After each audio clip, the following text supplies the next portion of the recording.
If you ever have days that feel like a series of broken plans, remember, God is in the interruptions. Welcome, I'm Dana. I'm a millennial from the San Francisco Bay Area, rediscovering the beauty and tradition of the Roman Catholic faith. Whether you've always called this faith your home, or you're just now catching a glimpse of its beauty, I'm honored to share my journey with you. These are my Catholic memoirs. Oh, good. Will you go to your other sock?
Okay.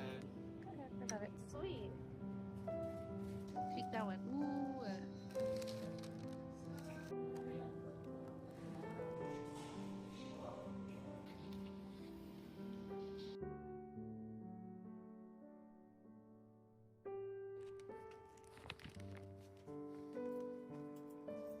Hello.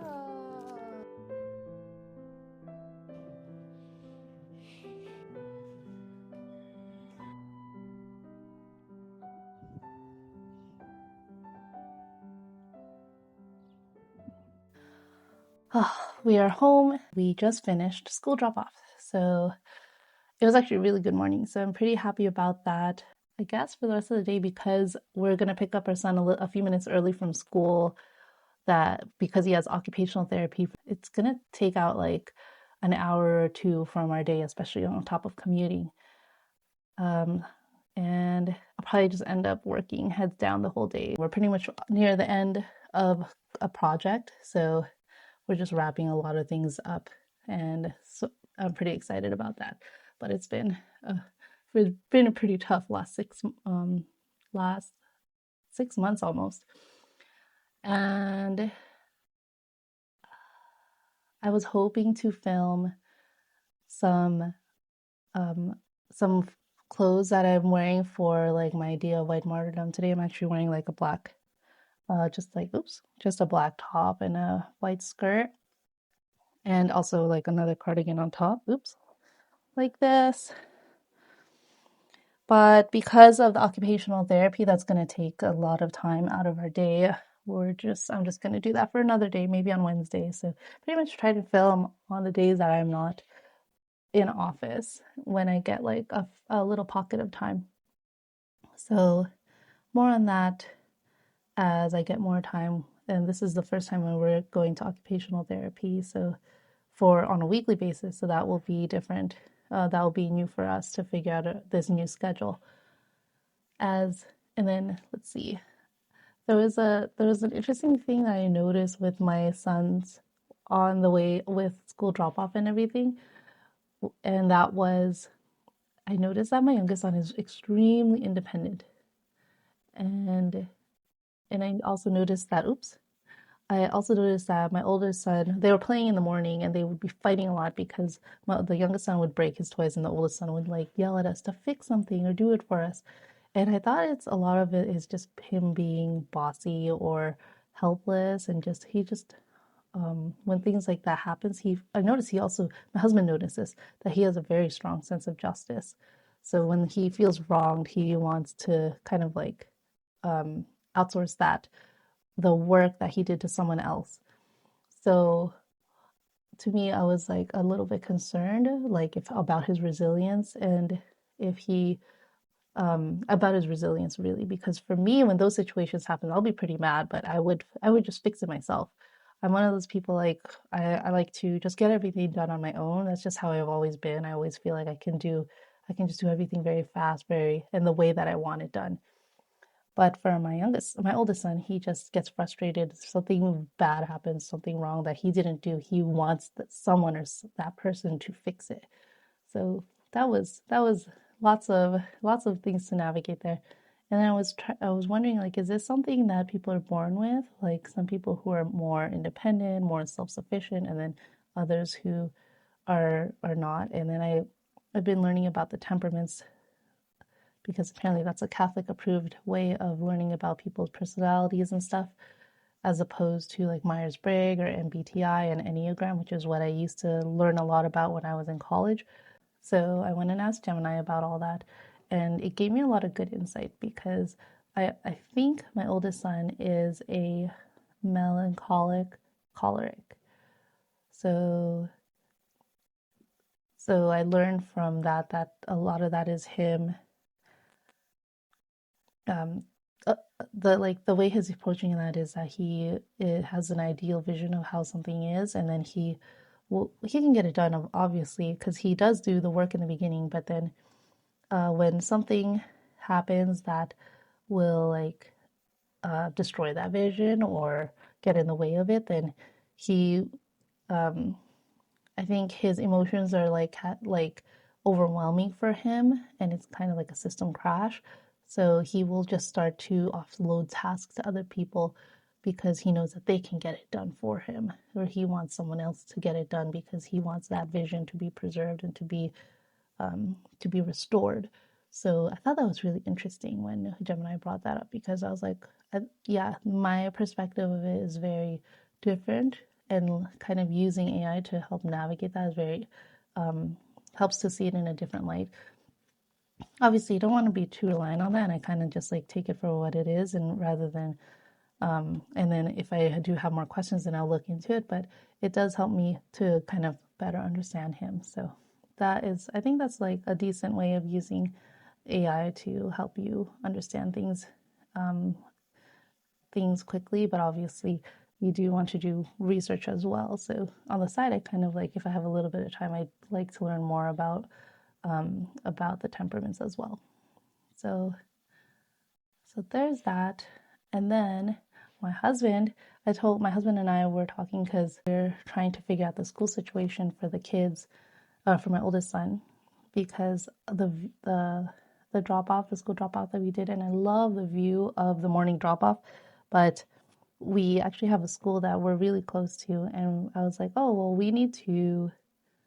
we should probably follow up on the school to figure out if we need to do any applications to get him enrolled.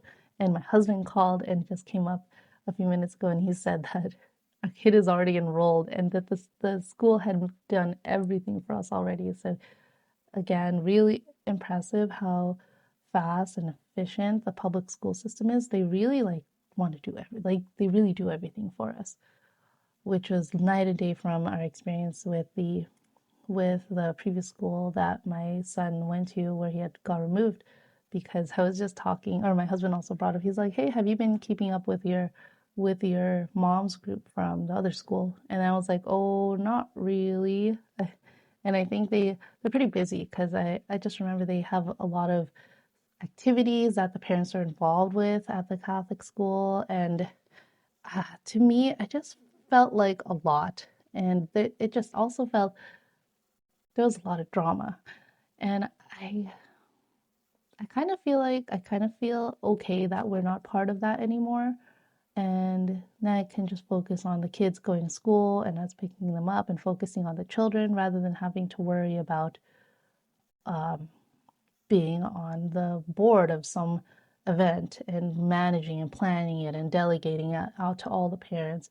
I'm sure I know that's like great for like community building and things like that, and but I feel for me that's too much, especially on top of working. And I feel like I'd rather just take those things off of my plate and just focus on my family and work and and mass and going and being involved at church.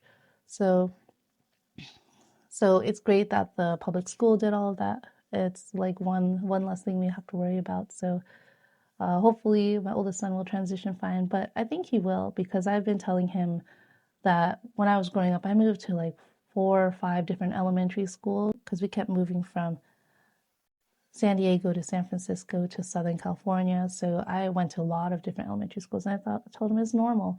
A lot of kids kind of move around a bit until they settle out down in one place. So hopefully he'll be able to transition fine with a new school. And then later on, we're going to have to figure out what to do with catechism because he's going to be turning 6. And I think they start doing communion at 7 at our church. But catechism at our church is a little bit different because they do family faith formation, and what happens there is that they meet 2 times a month, 2 Sundays a month. I think it's like the first and third Sunday, and they attend like the English mass. And after they get to the finish the gospel, then they will break off into groups and go to the church, the school side of the church.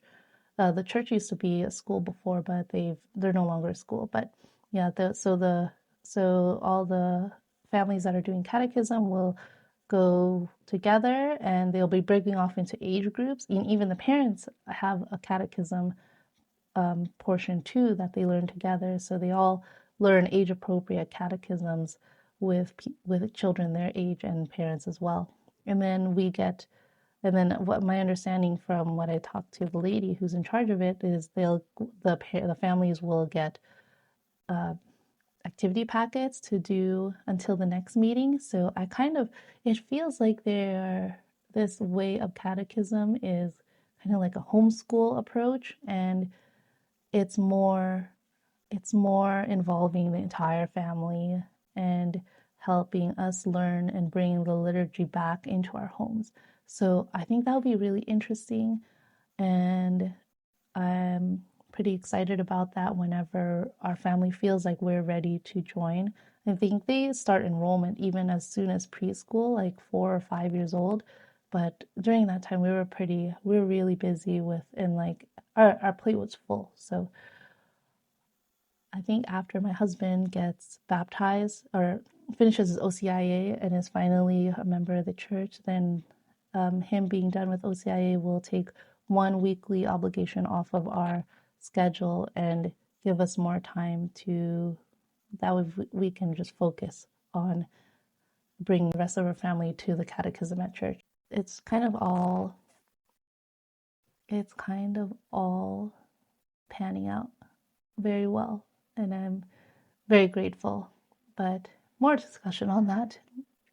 I need to get to work, so we'll talk again soon, and I'll take you I'll take you with me through the rest of the day.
Oh, there's snail. This is yellow, right? That one? Yeah, that's yellow. So we have nothing. The pH is just high.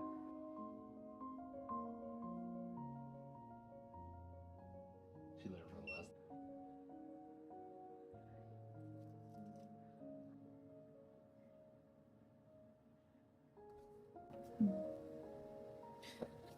Angelus told me.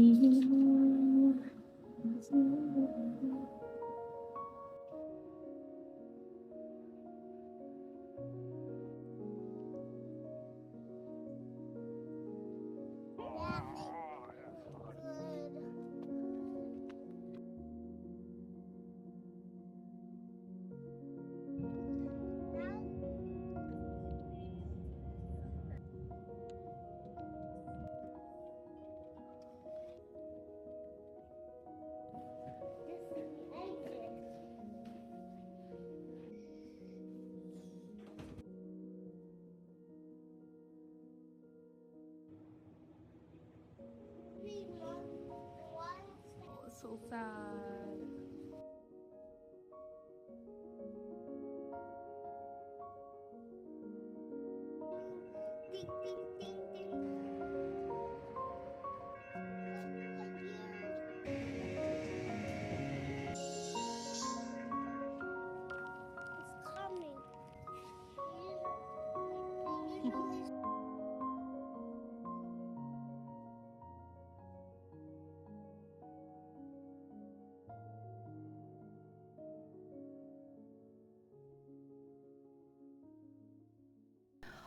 Okay, I'm back. The occupational therapy was good. And also, it was nice to drive out there because we got to go up the Guadalupe Pass over to Brisbane.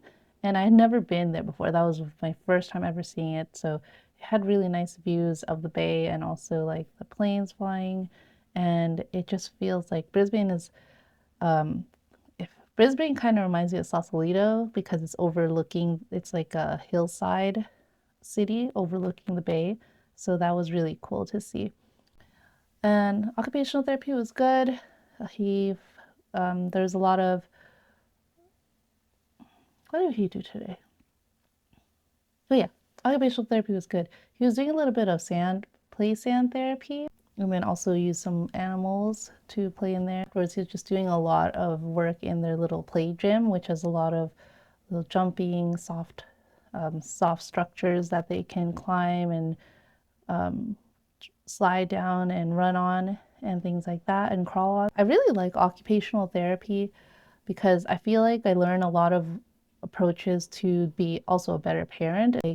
They also work with like speech therapists. So we learned today something about, there was a way of talking to children rather than asking them a question. My son responded better to say, I'm curious about this. And then he would respond a bit better. So there's a lot of things that we learned from occupational therapy that's been very helpful. And not just for him, but also for us as well as parents. And then after we ended up going to get some food, and then we like to get him a treat after. We like to give the kids a treat after they go do like some doctor appointment because it's like a lot. I feel like to give them a little bit of a reward for us having to take them out because usually they just want to go home and play. So this is a way as like a thank you. You did a great job for. I mean, he honestly did amazing in OT, so that was nice, and I think it's just a nice way to give back to them and help them, like encourage them. So then we ended up like hanging out at our favorite spot at the Caltrain because my sons like to watch the Caltrains pass by while he eats. But I think it ended up being too long because now we almost got back we got back around 4:30, so still have to catch up on work. I think I only did 4 hours of work so far. The kids are going to be playing at the grandparents, and then I'm just going to catch up the next few hours on work as best as I can. And then when the kids get home, it's going to be bedtime. So also on the way back, I was trying to catch up a little bit on the little office, but I don't know. It's hard to play the office when the kids are in the car. So I feel like if they need the attention, it's better to give them the attention rather than have my head buried in the book. Because what I learned is that our vocation comes first. The well-being of the children prioritizes prayer life because they're our vocation. So it's like a higher order of higher than the liturgical prayer because this is us going out into the world and doing God's will, especially since the children are a blessing for us. So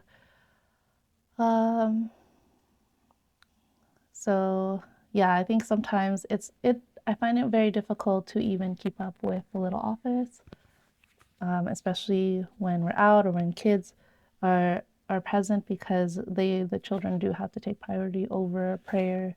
And even though it feels easy and feels nice to check off the box, it's also really important. I always have to remind myself how important it is to give the children, my kids, the attention that they need, especially since they're young for so little, and like this time is the time that we're not going to get back.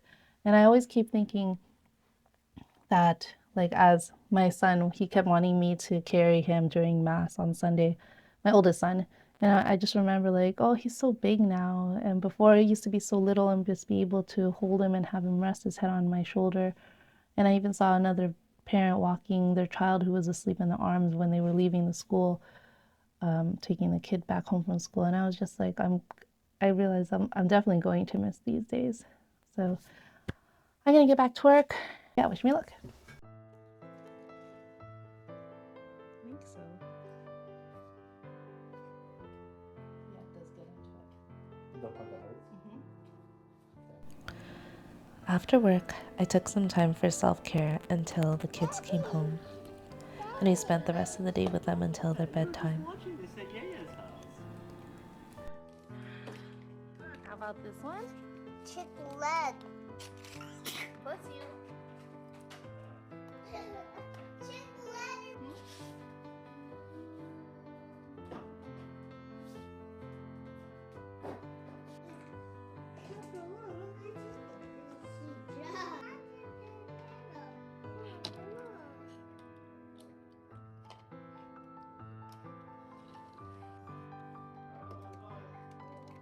Okay, let's go pray. Thy kingdom come, thy will be done. I had to remind myself that all the times I had to stop praying to tend to the kids, that all those moments of interruptions are the prayer. The biggest thing I've had to give up lately is sleep, but my youngest son is going through sleep regression and loves to sleep late. It turns out that in those quiet, exhausted moments, we can offer up our rest and choose instead to be the peace that our children need. Thank you for spending the time with me. May God bless you.